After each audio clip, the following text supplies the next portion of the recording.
¿Qué libro estamos recorriendo? El Evangelio según Marcos. Así que vamos a ver qué nos dice la palabra de Dios hoy. Nos toca una sección en el capítulo 3. Una sección en el capítulo 3.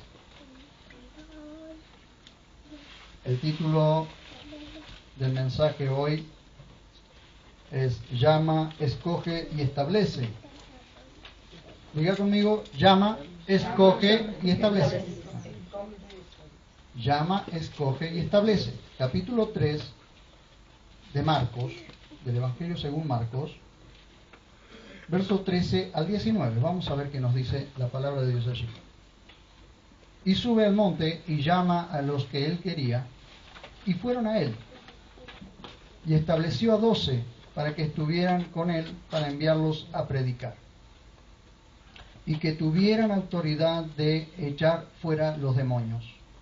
A Simón le puso por sobrenombre Pedro, a Jacobo el de Zebedeo y a Juan, el hermano de Jacobo, también les puso por sobrenombre Boanerges, esto es, hijos del trueno.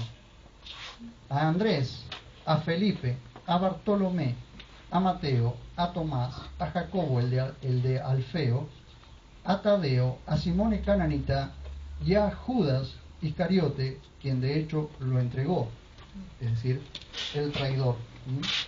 Si nosotros vemos este pasaje, en los pasajes paralelos, vamos a ver, por ejemplo, que Lucas dice que subió al monte y pasó la noche en oración a Dios. Dice que pasó la noche en oración a Dios.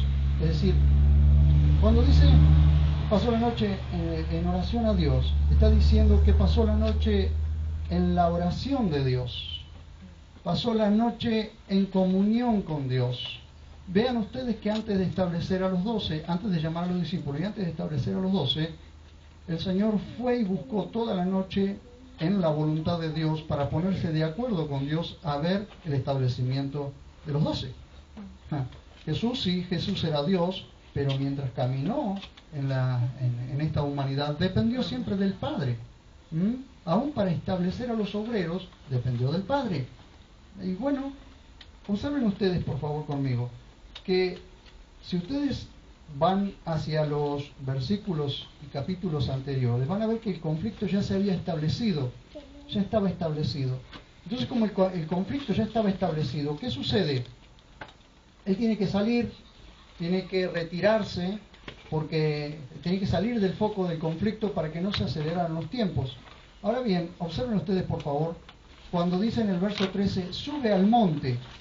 ¿Por qué sube al monte? Ahora ya no sube al monte para orar, para estar en oración a Dios. Ahora sube al monte y llama a algunos de él. Ahora, ¿por qué sube al monte? Ustedes observen que constantemente Jesús está cambiando de escenario. ¿Lo observaron? Ahora está subiendo al monte, ¿sí? Subiendo a la montaña. De pronto lo vemos a orillas del mar, de pronto lo vemos en la sinagoga, de pronto lo vemos en la casa de Pedro, de pronto lo vemos en la puerta de la casa de Pedro sanando enfermos. ¿Por qué cambia constantemente de escenario el Señor? Porque cuando se cambia de escenario, queridos hermanos, se cambia de gente. Porque en distintos escenarios hay distinta gente. Y hay distintas necesidades. La gran enseñanza que Dios nos está dando a través de este Evangelio es que constantemente el Señor se estaba moviendo porque constantemente había gente que alcanzar en distintos extractos sociales. ¿Vieron? Se fue cerca del mar, que llamó a pescadores, se fue a la ciudad, o se fue a la frontera, llamó a un recaudador de impuestos, se fue a la ciudad, llamó a gente de la ciudad. Gente de todas partes lo seguía, pero ¿por qué? Porque él nunca se quedó estático en un lugar. Se estuvo moviendo todo el tiempo entre la gente, cambiando de escenario. Pero ahora él cambia de escenario, dice, sube al monte. ¿Sabe que esa subida al monte no es lo mismo que la gente que estaba en el llano? La gente en el llano, había mucha gente en el llano, muchísima gente que lo seguía en el llano, pero cuando él va subiendo al monte es como un filtro, porque cuando él va a subir al monte, él llama a los que él quería, y llama a muchos, ¿sí? Llama a muchos, más que 12, por lo que vemos ahí, por lo que infiere la Biblia, llama a muchos más que 12. Pero cuando Él sube, esa subida es como un filtro. ¿Por qué? Porque Él tiene que escoger. Entonces Dios es el que le dice ahora a quiénes tiene que escoger. Y parece loco, pero esa subida hace un filtro. Porque ya hay gente que no va a subir con Él a ese monte. Ya hay gente que no va a subir con Él a ese monte. Pero escuchen, vean ustedes. Dice, y llama a los que Él quería y fueron con Él. El llamado probablemente fue hecho a un mayor número de 12. Porque llamó a los que Él quería y fueron con Él. Ahora, Él hace un llamado mucho mayor que el número de 12. Pero cuando Él llama a discípulos. Pero cuando Él establece a 12, que luego son los apóstoles. Ahora bien, queridos hermanos, cuando Él establece a 12, había más, pero escogió solamente a 12. Ahora a los otros, ¿qué los desechó? No. Él escogió a 12 para una tarea específica. ¿Y significa que los desechó a los demás? No. Significa que los demás que lo seguirían harían otra tarea específica. Entonces, ¿saben qué? Si podemos entender esto, se van a evitar los celos. ¿Por qué Dios lo llamó a este a hacer una cosa y a mí no me llamó a lo mismo? No, porque si a este lo llamó a una cosa, a vos te llama a otra. ¿Amén? Amén. Entonces debemos comprender esto, queridos hermanos. No va a haber celos entre nosotros cuando entendemos los llamados. Amén. Los llamados son, para unos una cosa y para otros otra. Estos 12 eran un número cerrado, 12 eran las tribus de Israel, un representante para cada tribu. 12 es un número de gobierno. Estos 12 son los que gobernaron con Jesús, son sobre los cuales iba a poner el fundamento. Hay un número cerrado, pero esos 12 tienen una tarea específica. No se puede esperar muchas veces que Dios nos llame a la misma tarea que nos llamó a otro. En estos días hablaba con una persona y les decía, ¿por qué tal persona tiene tantos en su iglesia? Tal persona tiene tantos en su iglesia. Los llamados son diferentes, las tareas son diferentes. Hay tareas para unos y hay tareas para otros. Según el llamado que Dios hace, es la tarea que tenemos que hacer. No soy yo el que elige la tarea, es Dios el que me escoge para la tarea que tengo que hacer. Yo todo lo que me queda, a mí todo lo que me queda por hacer es responder. Cuando Dios me llama, yo respondo. Dice, y llama a los que Él quería, y fueron con Él. Hubo un llamado y una respuesta. ¿Se dan cuenta? Jesús llama y la gente responde. Sí. A los que Él llamó, fueron con Él. O sea, hubo un llamado, pero hubo una respuesta. O sea, el llamado viene de parte de Dios, pero la respuesta viene del ser humano. O sea, si nosotros no respondemos, Dios llama, Dios llama, Dios llama. Si nosotros no respondemos, otro se levantará en nuestro lugar. Ahora, el llamamiento no es irrevocable. Dios llama a una persona. Ahora, cuando la persona no responde, otro se levantará para hacerlo. O hasta que por lo menos esa persona responda, sea por las buenas o por las no tan buenas, pero responda. Porque Dios ha llamado. ¿Amén? Escuchen, dice,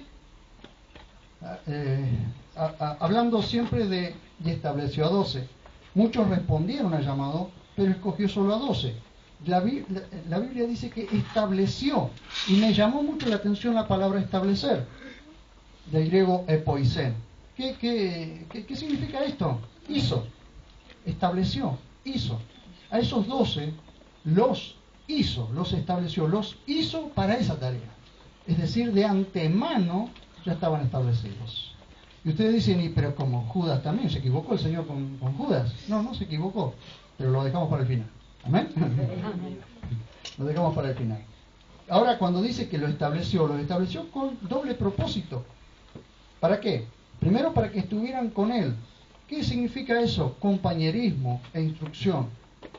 Una de las mayores satisfacciones del liderazgo, una de las mayores satisfacciones nuestras como pastores, es que hombres, por ejemplo en mi caso, hombres decidan pegarse como abrojos, como yo hice cuando recién me iniciaba. Me pegué a mi pastor como un abrojo, Entonces aprendía y absorbía todo lo que podía aprender. Aprendí siguiéndolo, aprendí escuchándolo. Cuando él me invitaba, yo no lo veía como una carga. Marcelo, vamos a tal parte, ¿me acompañás? Pero era el primero, ya estaba sentado en el vehículo antes que él. ¿Por qué? Porque nunca lo vi como una carga, lo vi como un privilegio. Amén, Es decir, amén. cuando los líderes te llaman, acompáñame, o te llaman a hacer algo, hay que tomarlo como un privilegio, porque sin duda vas a aprender. Amén. ¿Ah? ¿Por qué Jesús los llamó para que estuvieran cerca de Él? Los llamó para tener ese compañerismo, esa comunión que no podía tener con toda la gente. Ese compañerismo traía con eso instrucción. Recuerden ustedes que toda la gente escuchaba sus enseñanzas, pero en el capítulo, desde el capítulo 13 de Juan hasta el capítulo 17, solo sus discípulos escucharon las enseñanzas más profundas de Jesús. Si ustedes leen desde el capítulo 13 al capítulo 17 del Evangelio de Juan, verán que las enseñanzas están dirigidas a los 11 que quedaron con él, porque Judas se fue antes, ¿sí? Judas, o sea, allí Jesús hizo un saneamiento, le dio el bocado de pan y dice: lo que has de hacer, hazlo pronto, ¿sí? Y se fue Judas. Quedó con los 11, con esos 11, y a esos 11 se los llevó, ¿sí? Y le dio toda la enseñanza en el aposento alto, y luego de allí salió al huerto a orar esa noche y a esperar sin duda la entrega, el arresto. Pero ¿quiénes son los que escucharon las enseñanzas más de cerca? Los que se pegaron a él, los que respondieron al llamado y se quedaron con él. Recuerden ustedes que él comenzó el llamado con Simón y su hermano, con Jacobo y su hermano, y lo siguieron, largaron todo y lo siguieron. No se fijaron en nada, lo siguieron, sintieron que ese llamado realmente los iba a llevar a algo mucho más grande, a algo mucho mejor. Queridos hermanos, ¿cuándo aprenderemos que el llamado no es una carga? El llamado es un privilegio. El Dios del cielo, el creador de los cielos, de la tierra, del mar y de todo lo que en ellos hay, nos ha llamado a ser sus colaboradores, a ser sus discípulos. Amén. Amén. Pero ¿cuándo lo vamos a entender a eso? ¿Por qué nos rebelamos contra el llamado? ¿Por qué estamos reacios a cumplir el llamado que Dios ha hecho? Si Dios ha hecho un llamado para hacernos hombres que marquen una historia sobre la tierra. ¡Qué privilegio, queridos hermanos! Estos 12 marcaron una historia sobre la tierra. No todos escribieron, no todos son escritores, por lo menos canónicos, quizás tengan sus escritos, pero no canónicos. Ahora, todos hicieron una tarea, porque según la tradición, algunos salieron para otras partes y llevaron el Evangelio a otros lugares, estos apóstoles. Y no todos fueron escritores canónicos, no todos fueron registrados en la Biblia. Pero todos cumplieron un llamado, sobre ellos se puso. ¿Qué pasa si no hubiesen respondido al llamado? Se pierden en la historia. Se pierden en la historia. Yo les pregunto esta mañana, ¿quieren marcar historia? Amén. A ver, yo les pregunto, a ver, díganme, ¿quieren marcar historia? Amén. ¿Quieren hacer historia Amén. en la ciudad o en donde Dios te mande? ¿Querés hacer historia? De la única forma que vas a hacer historia es si respondes al llamado de Dios. Porque de lo contrario te perderás en la historia. De lo contrario tu nombre pasará como una neblina. Pero si querés hacer historia que quede marcado en los anales del cielo, te puedo asegurar que cuando respondes al llamado, Dios te hará grande. Amén. Amén. Dios te hará grande. O no lo creen, ¿no? Amén. Amén. Amén. Si no, voy a poner un despertador más temprano. Vean ustedes. Primero ese compañerismo e instrucción. A veces llamo a los varones y hasta los llamo por teléfono. Vení, acompañame a tal parte, qué sé yo. No responden. No responden. Solo como loco malo quedó. ¿Por qué no responden? Y porque cada uno está en la suya, qué sé yo. ¿Qué me voy a ir con el pastor? Pero está soñando Está loco que voy a ir con él, ¿no? Y aparte a pasar las que él pasa, no. Qué error, queridos hermanos. Qué error. Cuando su pastora los llame para hacer algo, respondan. Amén. Amén. Péguense Bueno, para mañana no los quiero todos acá adentro durmiendo con nosotros, ¿no? Pero péguense a su pastor. Péguense, damas, a su pastora. Mujeres, péguense a su pastora y aprendan todo lo que tengan que aprender en silencio. En silencio. Aprendan todo lo que tengan que aprender de su pastora. Porque ella ya ha recorrido un camino para poder llevarnos a donde tenemos que ir. ¿Amén? Amén. Y varones, cuando yo los llamo, no lo tomen como una carga. Tómenlo como un privilegio. Amén. Tómenlo como un privilegio. Porque es un privilegio que aquel liderazgo que Dios ha puesto nos llame a compartir la obra, a compartir la tarea. Amén. Es un aprendizaje, queridos hermanos. Es un aprendizaje. Muchos quieren llegar a ser apóstoles sin pasar a ser discípulos. Muchos quieren llegar a ser obispos sin pasar por el discipulado. No se puede. Hay cosas que no se pueden saltar. Sí se pueden saltar, pero no van a salir bien. Por eso después tenés divisiones, por eso tenés después desacuerdos, peleas. ¿Por qué? Porque no hay un sometimiento a una enseñanza, a una instrucción. Cuando nos sometemos a la enseñanza, a la instrucción, al compañerismo, ahí es donde crecemos, queridos hermanos. ¿Amén? Amén. Y nos manda también, el otro propósito es predicar y ejercer autoridad sobre demonios. Yo quisiera saber si en esta mañana todos se entienden como cristianos, como aquellos que han recibido a Jesús como único y suficiente Salvador, que tienen autoridad sobre demonios. Antes de la cruz, ¿qué hace Jesús? Les delega autoridad sobre demonios. Pero de este lado de la cruz, a partir de Pentecostés, todos los que hemos nacido de nuevo, los que pertenecemos a la iglesia del Señor, todos nosotros tenemos autoridad sobre demonios. Entonces, no es que debemos andar viendo demonios hasta en los árboles. No es así. Pero tenemos que saber que, como dice Efesios, no tenemos lucha contra sangre y carne, sino contra autoridades demoníacas. Esa lucha la está librando ¿quién? ¿El pastor? ¿La pastora? Sí, por su lado. Pero el pueblo de Dios en conjunto está librando esa lucha. Entonces, no tenemos lucha contra sangre y carne. Es una lucha cuerpo a cuerpo que todo cristiano tiene. Cuando pasó de las tinieblas a la luz, inmediatamente comenzó una lucha.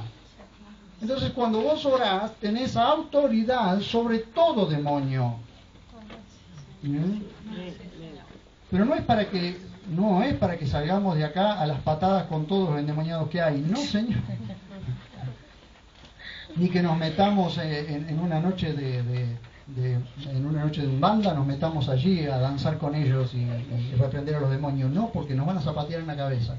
No, tenemos autoridad defendiendo todo lo que es la verdad, sosteniendo lo que es la verdad. Ahí tenemos autoridad nosotros, siempre que estemos de acuerdo a la voluntad de Dios y bajo una cobertura pastoral, bajo una cobertura eclesiástica. ¿Amén? Amén. No es para que andemos mirando demonios y zapateándoles. No es así. A ver, vamos. Estableció a 12 para una tarea específica, pero no desechó a los demás. Hay otras tareas. Ahora yo les quiero mostrar que 12 es un número cerrado, es un número de gobierno. Ustedes recuerdan que cuando Judas se ahorca, el número no fueron 11, el número establecido siguieron siendo 12. Solo ¿qué hicieron? Esos 11 que habían quedado, pusieron a otro en su lugar, a reemplazar. ¿Quién fue? Matías, ¿cierto? Matías reemplazó a Judas, no Pablo. Pablo no reemplazó a Judas.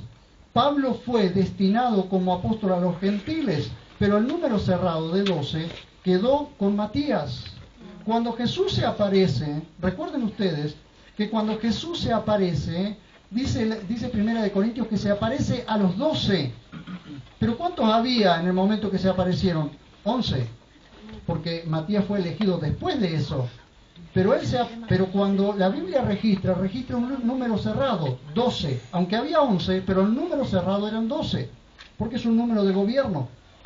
Ese núcleo de 12 fue preestablecido por Dios. No se puede decir que Pablo reemplazó a Judas. No, Señor, porque Pablo fue levantado para los gentiles, no para los judíos. ¿Amén? Amén. Entonces esto es un número cerrado, por eso estableció a 12, dice para que estuvieran con él. Ahora quiero mostrarles esto de que para que estuvieran con él, ¿qué significa? Una intimidad de maestro a discípulo. Es lo que les estaba hablando hoy. Necesitamos tener una intimidad con Dios, pero necesitamos tener una intimidad con nosotros. Cuando hay un llamado pastoral, un llamado, hermano, ¿me acompañás a tal parte? Vamos a tal parte. Es porque tiene que haber un compañerismo, una entrega. A menos que no podamos porque tenemos que trabajar o algo por el estilo. Pero no le podemos poner excusas al llamado, porque así como Jesús llamó a 12 para que tuvieran intimidad con Él, el liderazgo necesita intimidad con personas a las cuales preparar. Y la mejor preparación no es a toda la iglesia, sino a aquellos que el liderazgo va llamando y les dice, ¿podés acompañarme? ¿Podés estar aquí? Allí, tómenlo como un privilegio, no como una carga. Porque para eso lo llamó, para que estuvieran con Él, para que caminaran con Él, cenaran con Él, almorzaran con Él, estuvieran con Él todo el tiempo. Jesús enseñaba. ¿Quiénes eran los primeros que escuchaban? Los discípulos. Todos los demás escuchaban la voz a lo lejos, pero el primer toque de voz de Jesús, ¿quién lo escuchó? Los discípulos, los que estaban alrededor de Él. Es más, dentro de esos 12 hubo un grupo más íntimo todavía. 3, Jacobo, Juan y Pedro. Pedro, Juan y Jacobo eran el grupo más íntimo todavía. ¿Por qué? Bueno, porque sobre ellos Jesús iba sembrando algo mucho más profundo todavía. Recuerden que Pedro, recuerden ustedes que Pedro, después aunque lo negó y todo eso, pero siempre era el que estaba allí, y luego Pedro fue llamado a ser el primer líder de la primera iglesia. ¿Amén? ¿Pero por qué? ¿Cómo se estableció eso? ¿Cómo se estableció eso? En esa comunión, esa intimidad que había entre Jesús y sus discípulos. ¿Amén? Amén. ¿Saben que tienen que tomar esto como un honor y un privilegio, un llamado? Cuando el liderazgo hace un llamado, tomen estas cosas como honor y privilegio. Es un don de Dios, es un regalo de Dios. Es un regalo de Dios. Que nos llamen. Escuchen,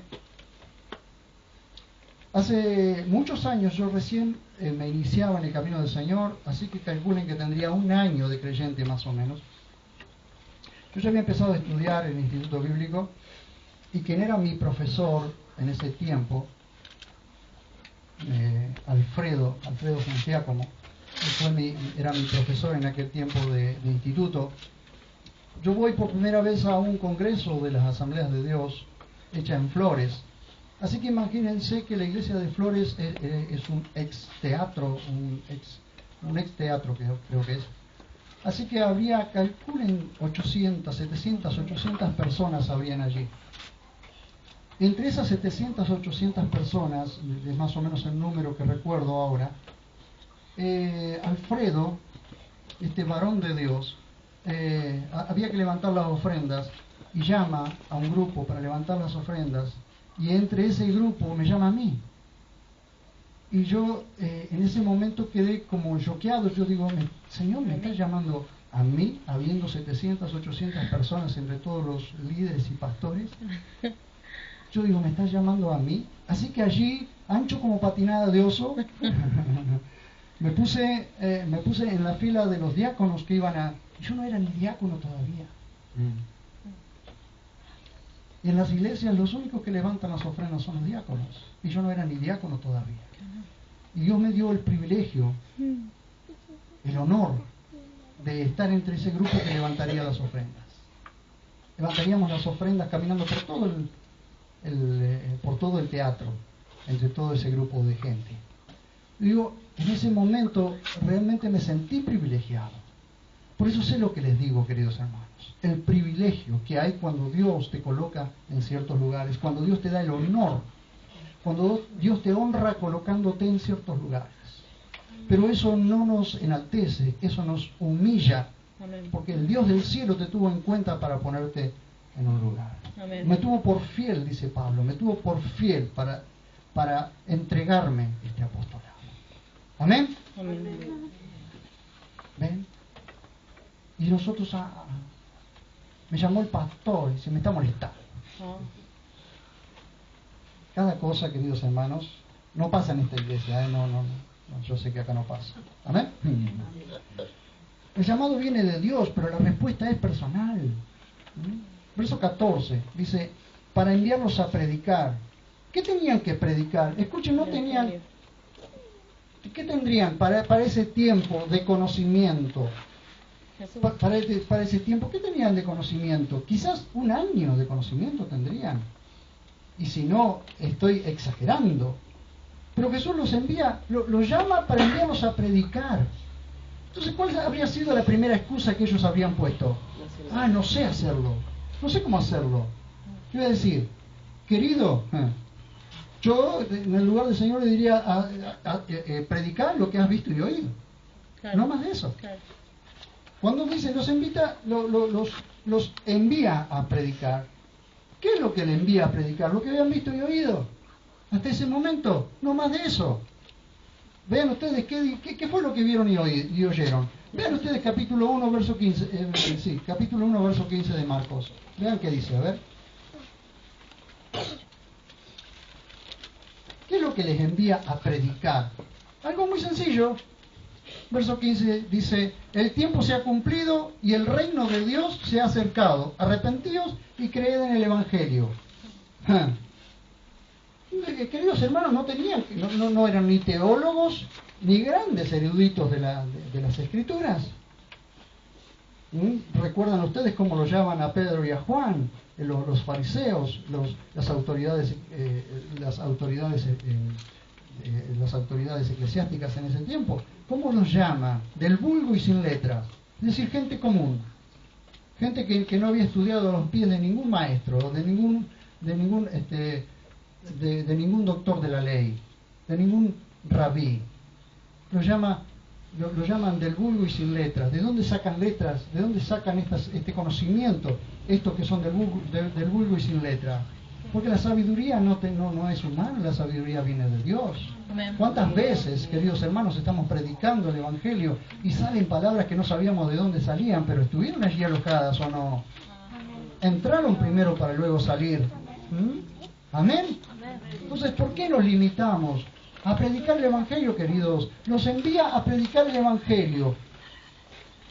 Escuchen, entre esos 12 estaba Judas, también nos estaba mandando a predicar el Evangelio. Y por lo que vemos al final, del Señor no tenía ni jota. Sin embargo, él también estaba entre los 12 a predicar el Evangelio. Ahora yo pregunto, queridos hermanos, ¿por qué no echamos mano a lo que ya conocemos, a lo que tenemos, a lo que hemos visto y oído? Si eso es todo lo que Dios te pide, predica, enseñá, mostrá lo que has visto y oído. No más de eso, no te pido más. Mostrá lo que has visto y oído. Amén.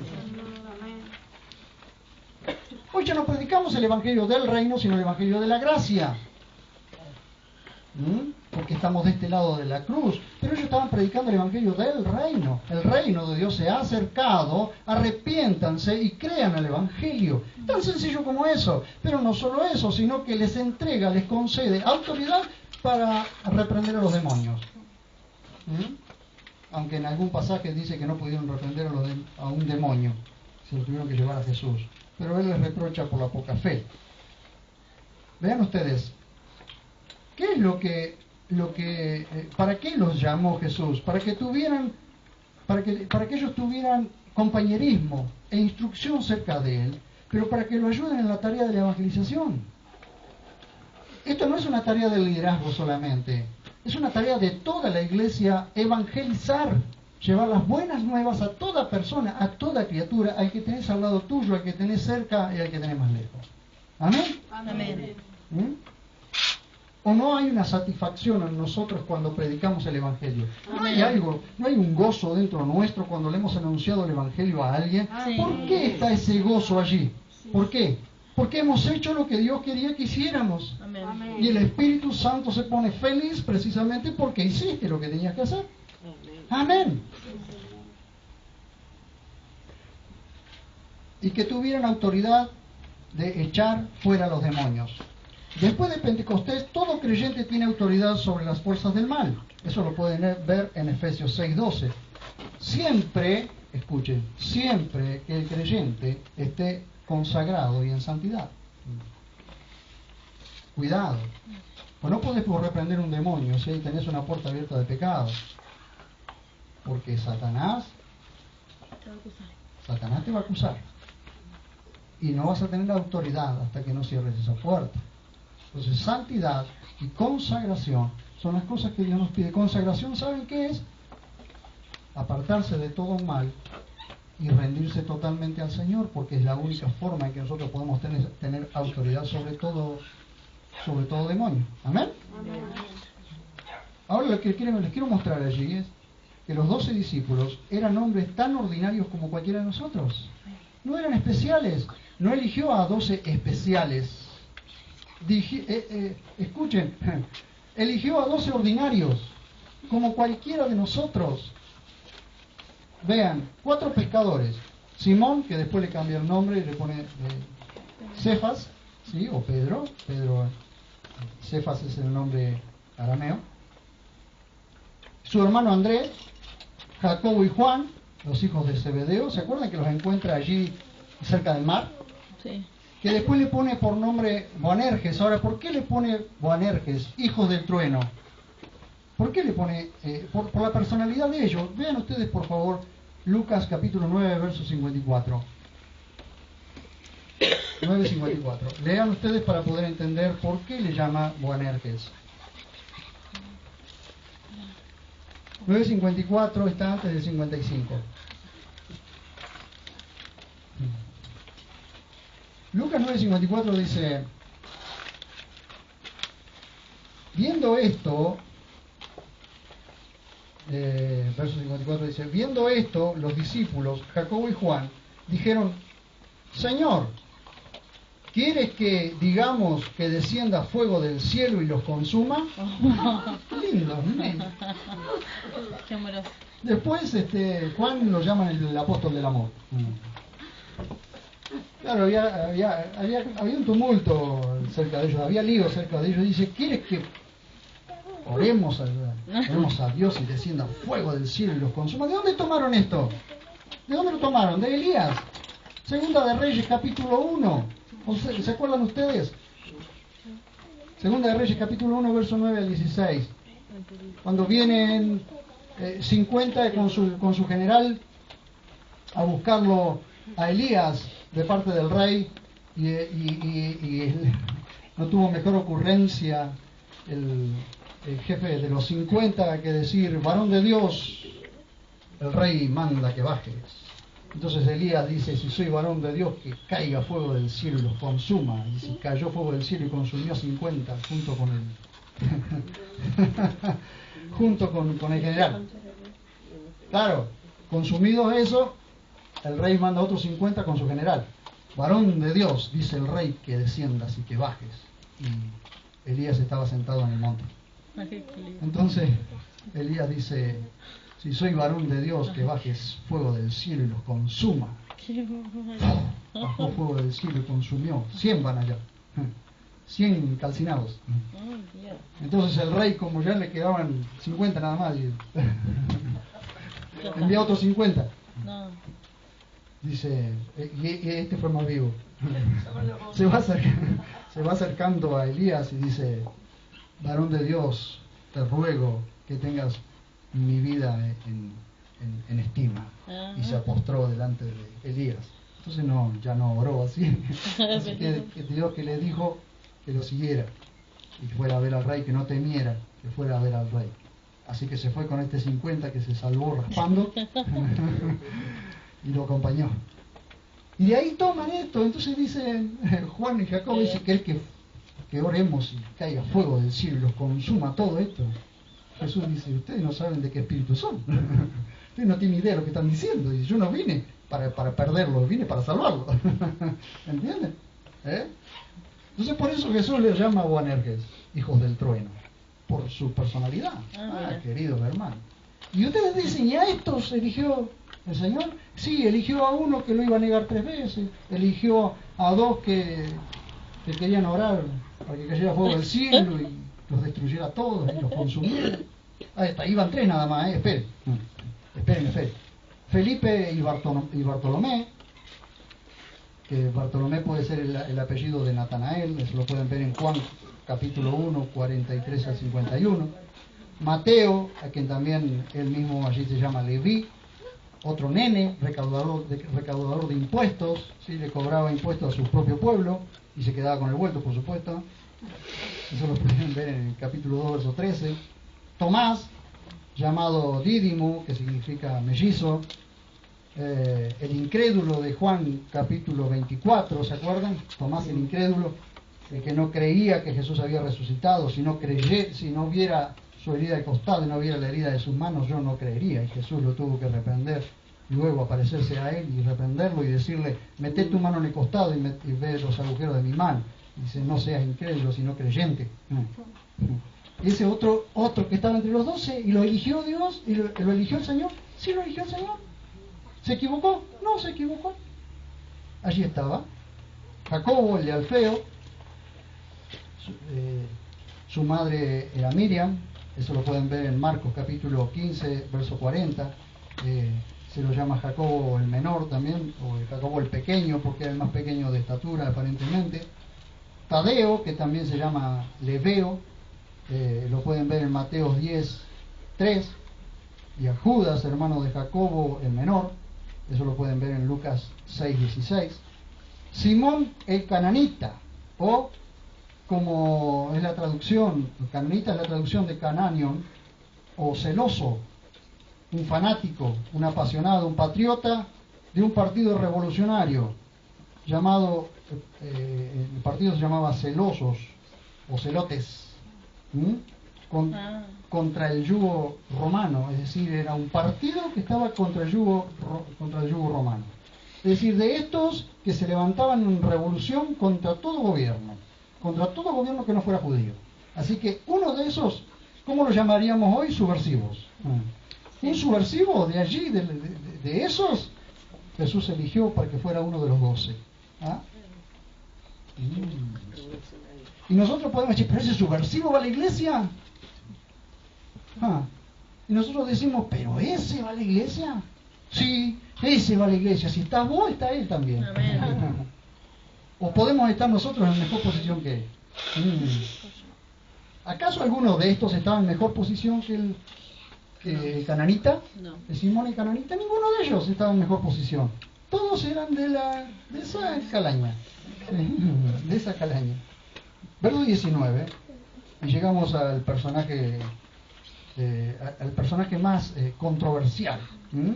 A ver, verso 19 dice: y a Judas Iscariote, quien de hecho lo entregó. Iscariote probablemente sea hombre de Keriot, signifique hombre de Keriot. Keriot era una ciudad de Moab, de la provincia de Moab. Así que, ¿qué hacía allí? No sé, pero estaba justo allí. O como algunos dicen, que la traducción puede ser también sicarios. ¿Se acuerdan ustedes de sicarios? Un sicario es un asesino. De eso, los sicarios son los que, bueno, ahora usan armas de fuego, pero llevaban una daga dentro de sus ropas, y cuando era encomendado a matar a alguien, le pagaban, iban y pagaban. ¿Sí? Le pagaban y, como diríamos nosotros, hacerlo boleta. Bueno, puede ser que esa traducción pueda ser así, o que significara hombre de Keriot. Ahora, si ustedes observan en el mapa de la Palestina Keriot ni aparece. Busquen en los diccionarios comunes y van a ver que Keriot ni aparece. Así que este era un desconocido de una ciudad desconocida. Es como cuando yo voy a otro lado: ¿de dónde sos? De Verónica. ¿Y dónde está en el mapa eso? El partido de Punta Indio. Yo me parece que pasé por allí para ir a pescar, me dicen. Pero Verónica. Yo digo: gracias, Señor, porque Verónica va a ser conocida por el Evangelio en el mundo. Amén. Esta ciudad va a ser conocida por el Evangelio en el mundo. Amén. Lamentablemente Judas hizo conocer Keriot porque entregó al Señor. Vean ustedes, por favor. ¿Quién era este muchacho? Un poco bien ponderado, porque lo llaman el que lo entregó, lo llaman el traidor, lo llaman el ladrón. Ven ustedes, él era tesorero, el tesorero del grupo era, ¿sí? Era el que llevaba la bolsa. Cuando se recaudaban ofrendas, ¿quién tenía la bolsa de la ofrenda? Judas. Judas era el tesorero del grupo. ¿Se equivocó el Señor al poner ese tesorero? No se equivocó. ¿Por qué? Bueno, ahora lo vamos a ver. También ladrón, porque sustraía, entregó al Señor y luego se ahorcó, por si fuera poco, por el remordimiento que tenía.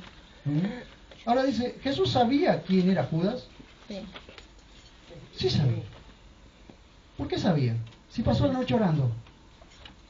Escuchen, pasó la noche orando, pasó la noche en oración de Dios, en comunión con Dios, poniéndose de acuerdo con el Padre para ver quién establecía, quiénes eran los 12 que iba a establecer. Y el Padre le dice, estos son los 12. Jesús fue obediente, así que incluyó a este varón. Pero ¿por qué incluyó a este varón? Yo les pregunto esto en esta mañana. Si ustedes tuviesen que elegir gente para estar al lado de ustedes, para que los acompañe, ¿elegirían un ladrón y alguien que sabe que lo va a entregar? No. ¿Elegirían eso? No. Pero sin embargo Jesús sí lo entregó, sí lo eligió. Ahora bien, ¿por qué? El Padre se los concedió, Jesús y el Padre estuvieron de acuerdo, y lo que les quiero mostrar, a través de lo que vamos a ver hoy, y a través de lo que yo puedo entender, en mis limitaciones, a través de lo que yo puedo entender, es que hay una voluntad preestablecida por Dios. Hay una voluntad preestablecida por Dios. Hay cosas que ya están preestablecidas por Dios. Vean ustedes conmigo Juan 17:12. Juan 17:12. Hoy quisiera ver si puedo aclarar esta confusión o puedo aclarar algunas dudas acerca de esto. No sé si en mis limitaciones podré hacerlo, pero voy a tratar de aclarar lo más posible esto. Dice, capítulo 17 de Juan, verso 12, cuando estaba con ellos, Jesús está orando ahora, ¿sí? Está en el huerto de Getsemaní, está orando, está de nuevo en la oración de Dios, está en comunión con el Padre, está a punto de ser entregado, está a punto de ser traicionado, pero Él dice, cuando estaba con ellos, yo los guardaba en tu nombre, el cual me has dado. ¿Qué es lo que le había dado? Su nombre, para que guardara en su nombre a aquellos que les había concedido, aquellos que el Padre les había dado. Como nosotros estamos siendo guardados en el nombre de Jesús, porque el Padre nos concedió a su Hijo. El Padre le dio la novia a su Hijo y la novia somos nosotros, la Iglesia. Entonces nosotros somos guardados en el nombre del Señor, somos guardados nosotros. Así como aquellos 12 fueron guardados en el nombre del Padre.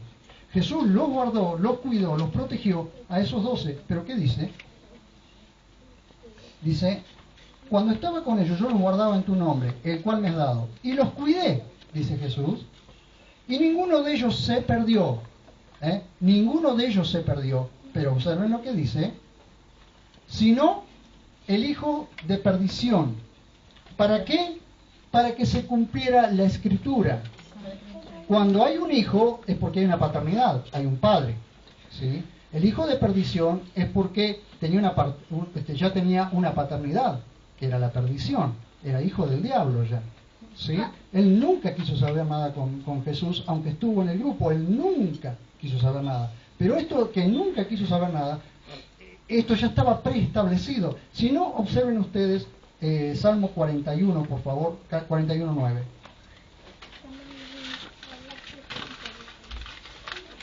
Salmo 41:9 dice: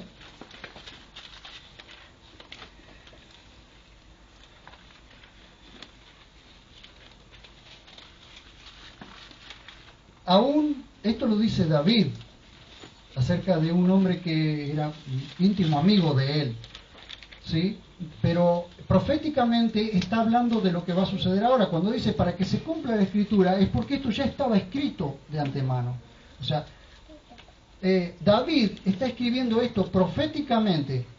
Para ese momento, por el hombre que probablemente haya sido Aitofel quien lo traicionó a David, lo estaba escribiendo por ese hombre que lo traicionó, que eran muy amigos, muy compañeros, pero también estaba escribiéndolo proféticamente, mirando hacia el futuro, aunque él no lo sabía que estaba escribiendo proféticamente, pero en Judas se estaba cumpliendo esta profecía. Vean ustedes, aún el hombre de mi paz, en quien yo confiaba, que comía de mi pan, levantó contra mí su calcañar o su talón para pisar. ¿Recuerdan ustedes allí en Génesis cuando dice que la serpiente, ¿sí? Que la serpiente le querría morder el talón, le mordería el talón, pero tú la pisarás, con tu pie la pisarás? ¿Qué quiere decir esto, queridos hermanos? Que esta palabra, o sea, este hombre, creo yo y considero yo teológicamente, que ya estaba predestinado para esto, ya estaba hecho para esto. Ahora les voy a mostrar algunos pasajes para poder aclarar esto. ¿Jesús sabía? Sí sabía. Ahora, vean ustedes, ¿recuerdan a otro personaje que también fue predestinado para esto? ¿Se acuerdan Faraón, el de Egipto? Vean ustedes conmigo, por favor, Romanos capítulo 9, verso 14 al 26. Estas son cosas que nos pueden aclarar la idea. Y ahora les voy a mostrar otra cosa. ¿Qué dice? Romanos capítulo 9, verso 14 en adelante. Dice, ¿qué diremos entonces? ¿Acaso hay injusticia en la presencia de Dios? De ninguna manera. Ciertamente, escuchen por favor, vean esto, ciertamente Moisés dice, tendré misericordia del que tendré misericordia y me compadeceré del que me compadeceré. Sigan conmigo. Así pues, no es del que quiere ni del que corre, sino de Dios que tiene misericordia. ¿Me siguen? Verso 17. Porque la Escritura dice de Faraón, para esto te levanté, para mostrar en ti mi poder y para que mi nombre sea proclamado en toda la tierra. Así pues, del que quiere tiene misericordia y al que quiere, ¿qué dice? Endurece. Bien. Me dirás entonces, ¿por qué pues sin culpa? Porque ¿quién ha resistido a su voluntad? Verso 20 dice, en todo caso, oh hombre, ¿quién eres tú para que alterques con Dios? ¿Dirá acaso lo moldeado al que lo moldea porque me hiciste así? ¿O no tiene potestad el alfarero para hacer de la misma masa un vaso para honra y otro para deshonra? ¿Y qué si Dios, queriendo mostrar la ira y hacer notorio su poder, soportó con mucha paciencia vasos de ira preparados para destrucción? Presten atención. Y para hacer notoria la riqueza de su gloria en vasos de misericordia que preparó para gloria, a los cuales también llamó a nosotros, no solo de entre los judíos, sino también de entre los gentiles. ¿Sí? ¿Me siguen? Amén. Como también en Oseas dice, llamaré pueblo mío al que no era mi pueblo. ¿Quién es él? ¿Quiénes no éramos su pueblo? Nosotros, los gentiles. ¿Tá? Pero sin embargo, él nos llamó pueblo y no éramos su pueblo. Vean ustedes la misericordia. Y amada a la no amada. Y sucederá que en el lugar donde les he dicho, vosotros no sois pueblo mío, allí serán llamados hijos del Dios viviente. Amén. Nosotros no éramos pueblo de Dios y nosotros no éramos pueblo de Dios, ni Dios era nuestro Dios. Sin embargo, a nosotros que Dios no era nuestro Dios, ni nosotros éramos su pueblo, nos llamó pueblo suyo. Y nosotros somos pueblo del Dios viviente. Amén. Pero ¿qué pasa? A Faraón dice, lo levanté, para esto lo puse, para mostrar en ti mi poder.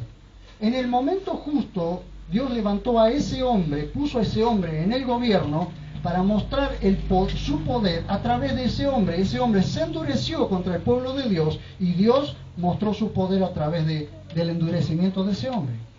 Llega el caso de esta de esta segunda persona, de Judas, preestablecido para que él mismo fuera el que desatara todo esto. ¿Por qué? Porque se tenía que cumplir la Escritura, pero se tenía que cumplir a través de él, pero se tenía que cumplir la crucifixión, el sacrificio de la cruz del Calvario. Entonces alguien lo iba a hacer. ¿Y quién lo iba a hacer? Un vaso preparado de antemano, hijo de perdición, para que cumpliera esto.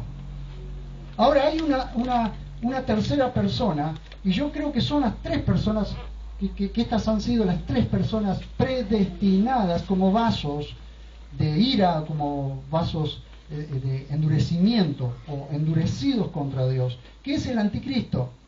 El anticristo, el espíritu del anticristo es el que está en el mundo, ¿cierto? El espíritu del anticristo está en el mundo porque el anticristo o el espíritu del anticristo es lo que se opone, todo lo que se opone a la iglesia, todo lo que se opone a la iglesia, todo lo que maniobra la maldad de este mundo es el espíritu del anticristo. Pero recuerden ustedes que llegará el tiempo en que el diablo tomará posesión de un hombre que ya está predestinado de antemano, que se sacan muchas conclusiones, si es este, si es aquel, solo Dios sabe quién es, pero que el diablo mismo tomará posesión de ese hombre, y ese hombre será el anticristo, la persona del anticristo. Amén. No es, queridos hermanos, que Dios, por decirlo así, inculpe o él dice, yo voy a elegir a cualquiera para endurecer. No, hay tres personas. Ha habido tres personas en la historia que están destinadas a eso. ¿Sí? Uno de ellos fue aquel faraón, otro de ellos fue Judas, otro de ellos aquel en quien el diablo personificará. Aquel hombre que aparentemente traerá la solución al mundo. Amén. Ese hombre está predestinado para eso. Por eso Dios lo soporta. En su paciencia soporta estos vasos de ira. Porque Jesús soportó a Judas al lado de él. Pero lo soportó porque ya estaba predestinado para eso.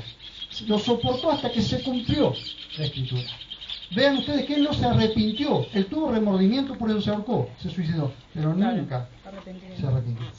Amén. Porque su corazón estaba endurecido contra el Señor.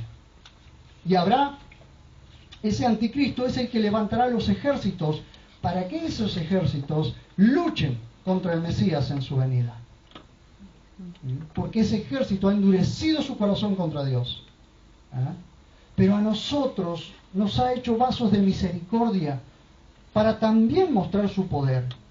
Pero no a nosotros para endurecernos, sino nos ha escogido para mostrarse a la sociedad a través de nuestras vidas. Amén. Entonces damos gloria a Dios por eso, porque pertenecemos a su iglesia. No somos ni el faraón, ni Judas, ni el anticristo, ni pertenecemos a ese grupo del ejército que se levantará allí en el Armagedón. No. Pertenecemos a este tiempo de la historia y estamos siendo establecidos para que prediquemos el Evangelio, para que anunciemos el Evangelio de la gracia. Entramos al reino de Dios, estamos en el reino de Dios. Amén. Entonces es un privilegio, queridos hermanos, pero este privilegio debe humillarnos, no enaltecernos. Amén. ¿Recuerdan ustedes? El pueblo judío se levantó contra Jesús y lo mandó a crucificar. Porque ese pueblo judío se endureció, se produjo un encallecimiento, una porosis, se produjo un encallecimiento en su corazón de tal manera que se endureció contra Jesús. Pero hay cosas que son decisiones. Permítanme decirles, hoy no es Dios el que endurece el corazón del hombre. A nosotros no. Porque Él quiere la salvación de la gente, así que Él no endurece a nadie, es la gente la que endurece su corazón, porque Dios nos está llamando a todos al arrepentimiento y a la salvación.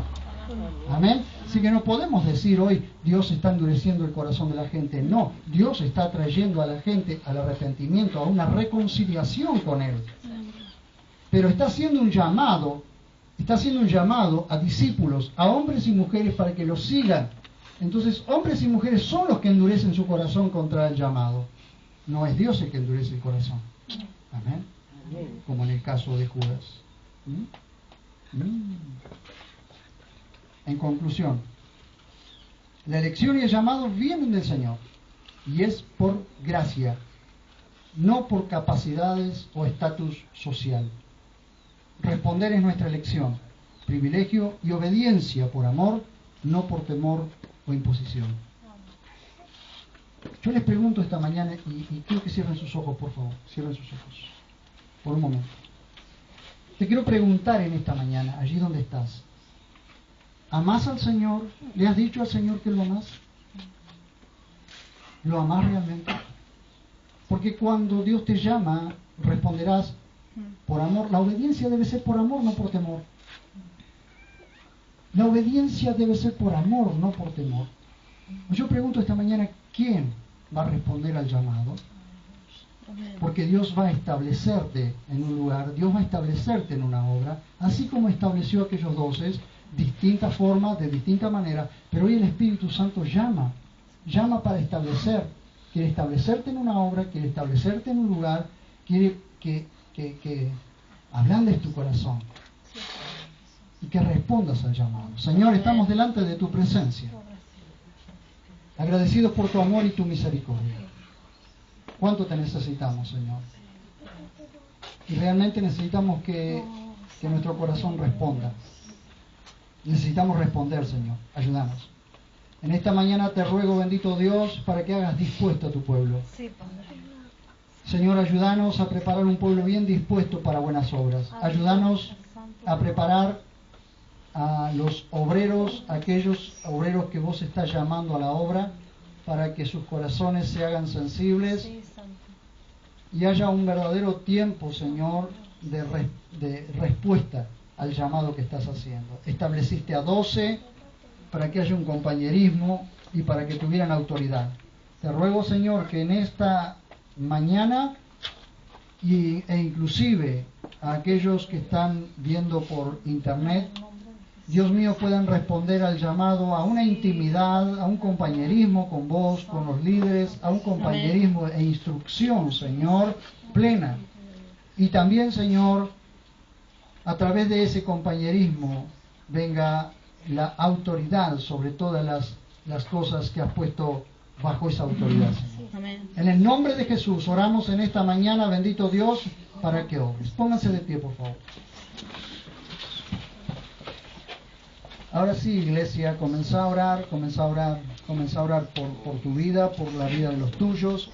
Comenzá a orar por tu hermano que está al lado tuyo. Comenzá a orar, tomá de la mano al que está al lado tuyo y comenzá a orar por él.